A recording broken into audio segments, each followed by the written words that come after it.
May update, and you can see the track here. This is the main line that comes from the east or going back to the west. This is Michaelson Junction, which is now installed and wired. You can also see the second level of the branch line, which I'll show you back in a minute. That has the tortoise installed and most of the track, and I had started installing the track that goes to Elizabeth City or Tulsa. And okay, so coming back from there, you come into the city of Michaelson. This is where I had to install a blue point back in here because I forgot to put the tortoise there, and I put it over there instead. Mistake. But anyway, I put it in, and you've seen pictures of it. This is where the control is for the tortoise. This will all have the fascia put on it and covered up. And I will have a small panel here for my LEDs to show which position that turnout is in. The rest of them are all manual. And I've done some mock-ups of some of the industries that'll be up here. This is not the final configuration, but it's just giving me an idea of where things fit. And I've got the wiring yet has to be kneaded up, but it's all installed for this section. The one thing I need to do is hook up the auxiliary bus that runs the LEDs, and that's a couple of wires down here that will go down to that section down in there, and that's where I hook it up. So, and the loop above the helix that comes back down to Michaelson Junction has all been installed and wired,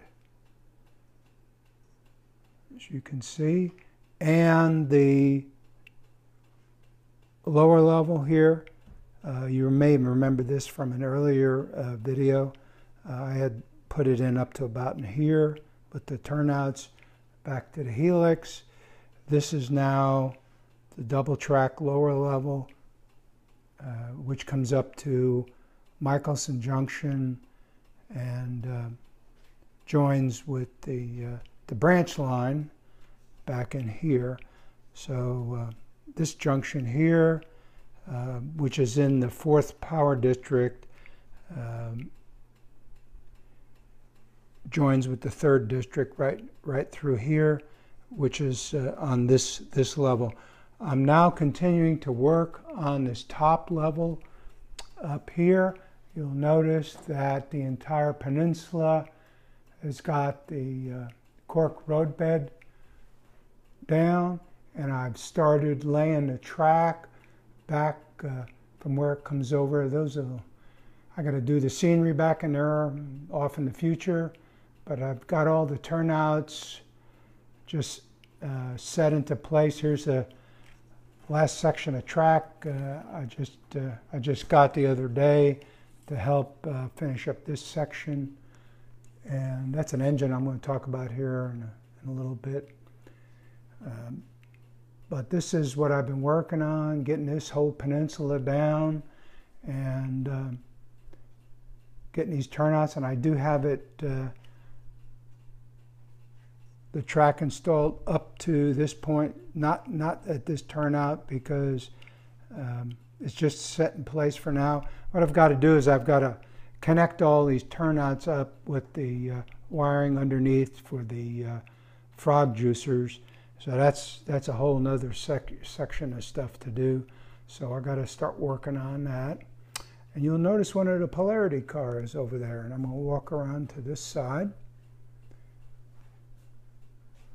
Now, you'll notice this polarity car has the green on this side and the red on the other side. And we walk down past this engine I'm working on. Here's another box of track I just got. And you'll notice that the red is on the outside and the green is on the inside, which is the polarity or phase that comes from the other side of the room. Now, this section between that polarity car, past the engine, to the other polarity car, is going to be a reversing section. And I'll be using a PSX AR like I've done on the lower level. That'll automatically change this polarity so that when the engines or trains come out and they go back over there, it'll be the correct polarity for that area over there. So, but anyway, that's kind of what I've been working on. And I'll take a break here and we'll come back and talk about this engine in a moment.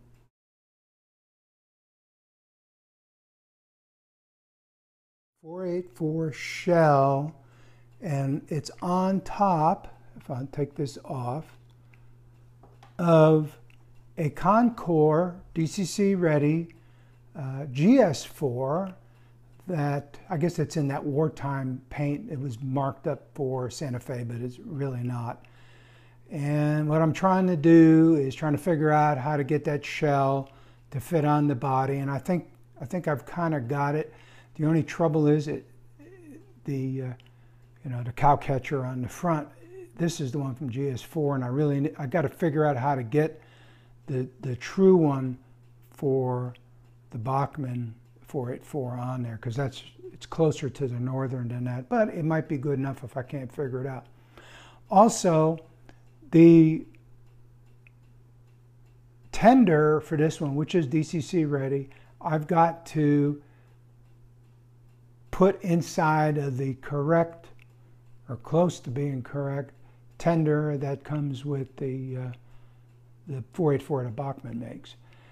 By the way, I talked to Bachmann, since they had indicated on their website that they were going to be coming out with a new 484, and I asked them if it was going to be DC and sound like their new Berkshire and N-scale, and they go, no, it's not.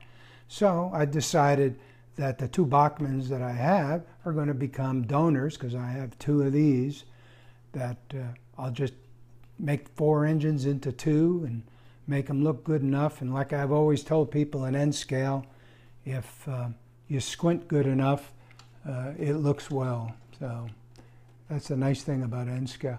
Now I'm just kind of setting it on here for the time being, just to kind of get an idea of what it would look like. There's some trimming I need to do. There's some extra gearing in here that has to be trimmed off so that thing will fit properly. And then I got to figure out how to take all this stuff here and put it in that thing. But this engine, if I plugged in right,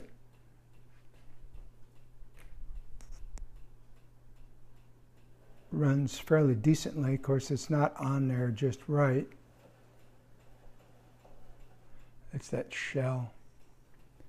It's not on there quite right, and I think it's kind of blocking it up. That's why I got to figure out how to do this right.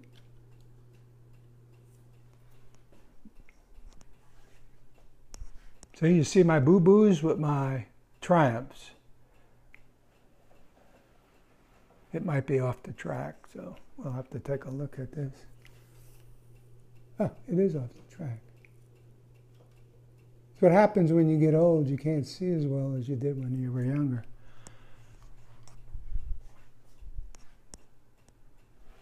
Yeah, there it goes.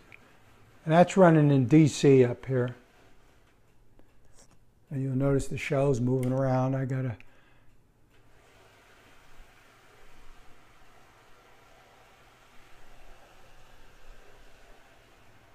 So it needs some trimming and fitting, and I think I can get it to work. You know, we'll see. It's this gearing right in there it's up too high. It doesn't have it on the other side. I'll just have to cut that off. So, but anyway, that's one of my other projects to work on. When I get tired of working on track, because I'll tell you, laying the track and the turnouts and all the wiring that has to be done gets a little tedious at times, so I kind of change up and go do engines. So, but anyway, that's one of the things I need to work on. Hey, if anybody has done this before, I'd certainly appreciate any input. So, but anyway, thank you.